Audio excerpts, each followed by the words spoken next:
ನಮಸ್ಕಾರ ಎಲ್ರಿಗೂ. ಇದು ಒನ್ ಇಂಡಿಯಾ ಕನ್ನಡ. ನಾನ್ ಪ್ರತಿಮಾ. ಕರ್ನಾಟಕದ ಮಲೆನಾಡಿನ ಹಸಿರು ಮಡಿಲು ಚಿಕ್ಕಮಗಳೂರು ಜಿಲ್ಲೆಯ ಸಹ್ಯಾದ್ರಿ ಪರ್ವತ ಶ್ರೇಣಿಗಳ ಮಧ್ಯೆ ಕನ್ನಡಿಯಂತೆ ಸ್ವಚ್ಛವಾಗಿ ಹರಿಯೋ ಪುಣ್ಯ ನದಿ ತುಂಗೆಯ ದಂಡೆ. ಈ ಪವಿತ್ರ ಭೂಮಿಯೇ ಶೃಂಗೇರಿ.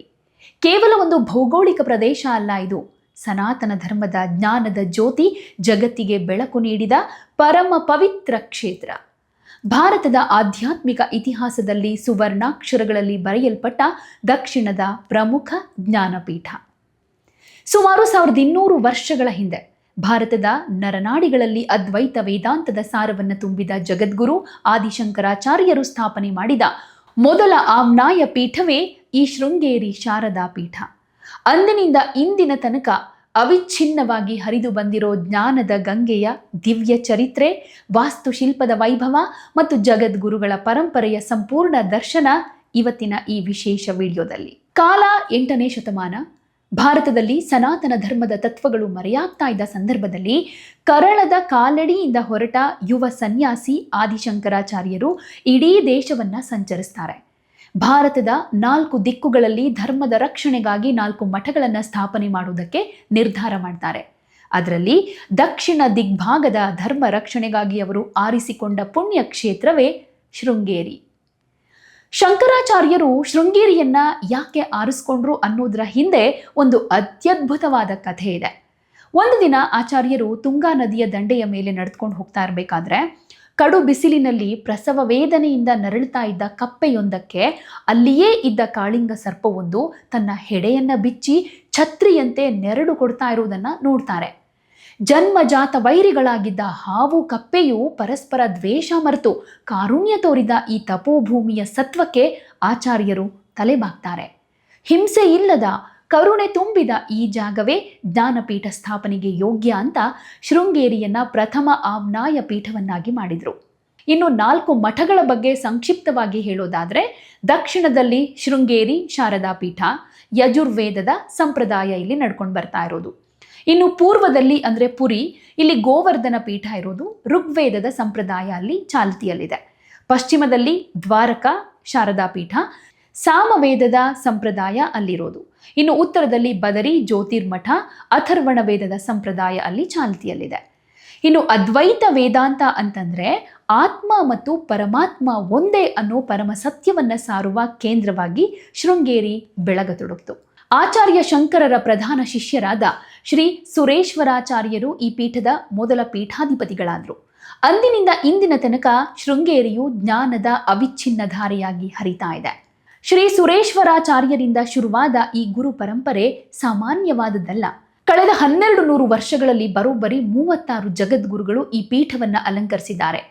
ಪ್ರತಿಯೊಬ್ಬ ಆಚಾರ್ಯರು ತಮ್ಮ ತಪಸ್ಸು, ಜ್ಞಾನ ಮತ್ತು ಲೋಕ ಕಲ್ಯಾಣದ ಚಿಂತನೆಗಳಿಂದ ಈ ಮಠದ ಕೀರ್ತಿಯನ್ನ ಜಗತ್ತಿನಾದ್ಯಂತ ಪಸರಿಸಿದ್ದಾರೆ.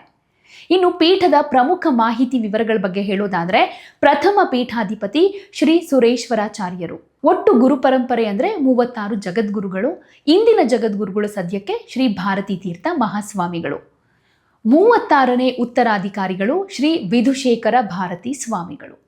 ಪ್ರಸ್ತುತ ಶೃಂಗೇರಿ ಶಾರದಾ ಪೀಠದ 36ನೇ ಜಗದ್ಗುರುಗಳಾಗಿ ಶ್ರೀ ಭಾರತೀ ತೀರ್ಥ ಮಹಾಸ್ವಾಮಿಗಳು ಮಠವನ್ನು ಮುನ್ನಡೆಸ್ತಾ ಇದ್ದಾರೆ. ಅವರ ಅದ್ಭುತ ಪಾಂಡಿತ್ಯ, ಶಾಸ್ತ್ರಜ್ಞಾನ ಮತ್ತು ಭಕ್ತರ ಮೇಲಿರೋ ಅಪಾರ ಕರುಣೆ ಕೋಟ್ಯಾಂತರ ಜನರಿಗೆ ಮಾರ್ಗದರ್ಶಿಯಾಗಿದೆ. ಅವರೊಂದಿಗೆ ಉತ್ತರಾಧಿಕಾರಿಗಳಾದ ಶ್ರೀ ವಿಧುಶೇಖರ ಭಾರತೀ ಸ್ವಾಮಿಗಳು ಕೂಡ ಅದ್ವೈತ ತತ್ವದ ಪ್ರಸಾರದಲ್ಲಿ ತೊಡಗಿಸಿಕೊಂಡಿದ್ದಾರೆ. ರಾಜಕೀಯ ಏರುಪೇರುಗಳು, ಸಾಮ್ರಾಜ್ಯದ ಪತನಗಳ ಮಧ್ಯೆ ಕೂಡ ಈ ಗುರು ಪರಂಪರೆ ತನ್ನ ಪಾವಿತ್ರ್ಯತೆಯನ್ನ ಕಿಂಚಿತ್ತೂ ಕಳೆದುಕೊಳ್ಳದೆ ಉಳಿಸ್ಕೊಂಡು ಬಂದಿರೋದು ಶೃಂಗೇರಿಯ ವಿಶೇಷತೆ. ಇನ್ನು ಶೃಂಗೇರಿಯ ಪ್ರಧಾನ ದೇವತೆ ಶ್ರೀ ಶಾರದಾ ದೇವಿ. ಜ್ಞಾನ, ಕಲೆ ಮತ್ತು ಬುದ್ಧಿಯ ಅಧಿದೇವತೆಯಾದ ಸರಸ್ವತಿಯ ಸ್ವರೂಪವೇ ಈ ಶಾರದಾಂಬೆ. ಸ್ವತಃ ಆದಿಶಂಕರಾಚಾರ್ಯರೇ ಶ್ರೀಚಕ್ರದ ಮೇಲೆ ಚಂದನದ ಅಂದ್ರೆ ಶ್ರೀಗಂಧದ ಶಾರದಾ ಮೂರ್ತಿಯನ್ನ ಪ್ರತಿಷ್ಠಾಪಿಸಿದ್ರು ಅನ್ನೋದು ಈ ಕ್ಷೇತ್ರದ ಅತ್ಯಂತ ದಿವ್ಯವಾದ ಇತಿಹಾಸ. ಆರಂಭದಲ್ಲಿ ಶ್ರೀ ಶಂಕರರು ಸ್ಥಾಪನೆ ಮಾಡಿದ ಚಂದನದ ಮೂರ್ತಿ ಸಣ್ಣದಾದ ಪರ್ಣಕುಟೀರದಲ್ಲಿತ್ತು. ಆದರೆ ಮುಂದೆ 14ನೇ ಶತಮಾನದಲ್ಲಿ ವಿಜಯನಗರ ಸಾಮ್ರಾಜ್ಯದ ಹರಿಹರ ಬುಕ್ಕರ ಕಾಲದಲ್ಲಿ ಮಠದ ಪ್ರಖ್ಯಾತ ಗುರುಗಳಾದ ಶ್ರೀ ವಿದ್ಯಾರಣ್ಯರ ನೇತೃತ್ವದಲ್ಲಿ ಚಂದನದ ಮೂರ್ತಿಯ ಜಾಗದಲ್ಲಿ ಇಂದಿನ ಭವ್ಯ ಚಿನ್ನದ ಮೂರ್ತಿಯನ್ನ ಪುನರ್ ಪ್ರತಿಷ್ಠಾಪನೆ ಮಾಡಲಾಯಿತು. ಹಾಗೂ ಭವ್ಯವಾದ ಆಲಯವನ್ನು ಕೂಡ ನಿರ್ಮಿಸಲಾಯಿತು. ಇಂದಿಗೂ ಶಾರದಾ ದೇವಿಯ ದರ್ಶನ ಪಡೆದ್ರೆ ಮನಸ್ಸಿಗೆ ಸಿಗೋ ಶಾಂತಿ, ವಿದ್ಯಾರ್ಥಿಗಳಿಗೆ ಸಿಗೋ ಜ್ಞಾನದ ಆಶೀರ್ವಾದ ನಿಜಕ್ಕೂ ಅನನ್ಯ. ಶೃಂಗೇರಿಗೆ ಭೇಟಿ ನೀಡೋ ಪ್ರತಿಯೊಬ್ಬ ಪ್ರವಾಸಿಯನ್ನು ಕೂಡ ಭಕ್ತನನ್ನು ಮಂತ್ರಮುಗ್ಧಗೊಳಿಸೋ ಮತ್ತೊಂದು ಅದ್ಭುತ ಅಂದರೆ ಶ್ರೀ ವಿದ್ಯಾಶಂಕರ ದೇವಸ್ಥಾನ. 14ನೇ ಶತಮಾನದಲ್ಲಿ ವಿಜಯನಗರ ಶೈಲಿ ಹಾಗೆ ಹೊಯ್ಸಳ ಶೈಲಿಯ ಅಪೂರ್ವ ಸಂಗಮದೊಂದಿಗೆ ನಿರ್ಮಿಸಲಾಗಿರೋ ಈ ದೇವಸ್ಥಾನ ಕೇವಲ ಭಕ್ತಿಯ ಕೇಂದ್ರ ಅಲ್ಲ, ಅದು ಖಗೋಳ ವಿಜ್ಞಾನದ ಮಹಾ ಚಮತ್ಕಾರ. ಈ ದೇವಸ್ಥಾನದ ಮಂಟಪದಲ್ಲಿ 12 ಸ್ತಂಭಗಳಿವೆ. ಈ 12 ಸ್ತಂಭಗಳು ಸೌರಮಂಡಲದ 12 ರಾಶಿಗಳನ್ನು ಅಂದರೆ ಮೇಷದಿಂದ ಹಿಡಿದು ಮೀನದ ತನಕ ಪ್ರತಿನಿಧಿಸುತ್ತವೆ ರಾಶಿಗಳನ್ನು ಅಂತ. ಇದರ ವಿಸ್ಮಯ ಏನು ಅಂತಂದರೆ, ಸೂರ್ಯನು ಯಾವ ತಿಂಗಳಲ್ಲಿ ಯಾವ ರಾಶಿಯನ್ನು ಪ್ರವೇಶ ಮಾಡ್ತಾನೋ ಆ ತಿಂಗಳಿನ ಬೆಳಗಿನ ಮೊದಲ ಸೂರ್ಯನ ಕಿರಣಗಳು ನಿಖರವಾಗಿ ಆಯಾ ರಾಶಿಯ ಸ್ತಂಭದ ಮೇಲೆಯೇ ಬೀಳುತ್ತೆ ಅನ್ನೋದು. ಭಾರತೀಯ ಶಿಲ್ಪಿಗಳ ಖಗೋಳ ಜ್ಞಾನಕ್ಕೆ ಮತ್ತು ವಾಸ್ತುಶಿಲ್ಪದ ಪ್ರೌಢಿಮೆಗೆ ಈ ವಿದ್ಯಾಶಂಕರ ದೇವಸ್ಥಾನ ಇಂದಿಗೂ ಜೀವಂತ ಸಾಕ್ಷಿಯಾಗಿದೆ. ಶೃಂಗೇರಿಯ ಸೌಂದರ್ಯಕ್ಕೆ ಮತ್ತು ಪಾವಿತ್ರ್ಯತೆಗೆ ಮುಕುಟವಿಟ್ಟಂತೆ ಇರೋದು ಅಲ್ಲಿ ಹರಿಯೋ ತುಂಗಾ ನದಿ. ಶಾಸ್ತ್ರಗಳಲ್ಲಿ ಒಂದು ಪ್ರಸಿದ್ಧವಾದ ವಾಕ್ಯ ಇದೆ, ತುಂಗಾದ್ ಪಯಃ ಗಂಗಾದ್ ದಾನಂ ಅಂತ. ಅಂದರೆ ನೀರನ್ನ ಕುಡಿಬೇಕಾದ್ರೆ ತುಂಗಾ ನದಿಯ ನೀರನ್ನೇ ಕುಡಿಬೇಕು, ದಾನ ಮಾಡಬೇಕಾದ್ರೆ ಗಂಗೆಯ ದಂಡೆಯ ಮೇಲೆಯೇ ದಾನ ಮಾಡಬೇಕು ಅಂತ. ಅಷ್ಟು ಪವಿತ್ರ ಮತ್ತು ರುಚಿಕರವಾದದ್ದು ತುಂಗೆಯ ನೀರು. ಗಂಗಾ ಸ್ನಾನ ತುಂಗಪಾನ ಅಂತಲೂ ಕರೀತಾರಲ್ವ. ಈ ನದಿಯ ಕಾರೆಘಾಟ್ನಲ್ಲಿರೋ ದೊಡ್ಡ ದೊಡ್ಡ ಮೀನುಗಳಿಗೆ ಭಕ್ತರು ಮಂಡಕ್ಕಿ ಆಹಾರ ನೀಡೋದು ಇಲ್ಲಿನ ಮತ್ತೊಂದು ಆಕರ್ಷಣೆ. ಈ ಮೀನುಗಳನ್ನು ದೇವಿಯ ಸ್ವರೂಪ ಅಂತಾನೆ ಭಾವಿಸಲಾಗುತ್ತೆ. ಹಾಗೆ ಇಲ್ಲಿ ಮೀನು ಹಿಡಿಯೋದನ್ನು ಕಡ್ಡಾಯವಾಗಿ ನಿಷೇಧಿಸಲಾಗಿದೆ. ಇಂದು ಶೃಂಗೇರಿ ಕೇವಲ ಕರ್ನಾಟಕಕ್ಕೋ ಅಥವಾ ಭಾರತಕ್ಕೋ ಸೀಮಿತವಾಗಿಲ್ಲ. ಅಮೆರಿಕ, UK ಸೇರಿದ ಹಾಗೆ ಜಗತ್ತಿನಾದ್ಯಂತ ಹರಡಿಕೊಂಡಿರೋ ಸ್ಮಾರ್ತ ಬ್ರಾಹ್ಮಣರ ಮತ್ತು ಸನಾತನ ಧರ್ಮೀಯರ ಪರಮೋಚ್ಚ ಆಧ್ಯಾತ್ಮಿಕ ಕೇಂದ್ರವಾಗಿದೆ. ವಿದೇಶಗಳಲ್ಲಿಯೂ ಶೃಂಗೇರಿ ಮಠದ ಶಾಖೆಗಳು ಸ್ಥಾಪನೆಯಾಗಿದ್ದು ಭಾರತೀಯ ಸಂಸ್ಕೃತಿ, ವೇದ ಅಧ್ಯಯನ ಮತ್ತು ಅದ್ವೈತ ತತ್ವವನ್ನು ಜಾಗತಿಕ ಮಟ್ಟದಲ್ಲಿ ಪಸರಿಸ್ತಾ ಇದೆ.